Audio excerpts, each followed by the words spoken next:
Дечбурещ, здравствуйте. Тема третьего занятия – спряжение глаголов в прошедшем времени. На прошлом уроке мы спрягали с вами глагол учкишко, смотрю. Сегодня данный глагол поспрягаем в прошедшем времени. В единственном числе мон учки, тон учкит, со учкис. Во множественном числе ми учкимы, ты учкиды, соос учкизы. Обратите внимание, какие суффиксы прибавляются к корню слова. Суффиксы отмечены красным цветом. Отправляемся в магазин одежды и обуви. Дично пыткут вуз коронни. Устраиваем себе шопинг.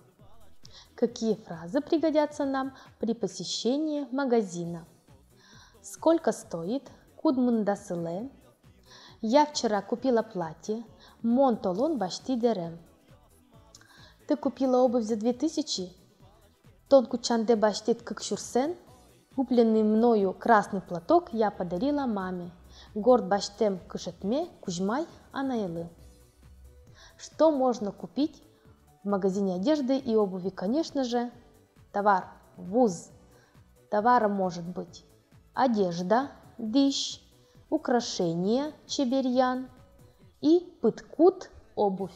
Одежда, диш, какой может быть? Дерем, платье, пиосмур дерем, рубашка и платок кышет. Обувь может быть кучан, туфли, гынсапек, валенки, рижинкасапек, резиновые сапоги. В холодное время года мы одеваем верхнюю одежду. Куртка, куртка, шуба, шуба и шапка, ижи.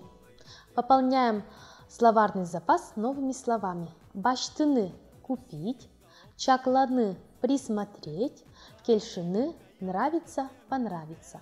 Шиньилтыны – заметить, присмотреть, юаны – спросить, верашкыны – разговаривать, вузаны – продать. Тау кылдышкемдылы, дечлы.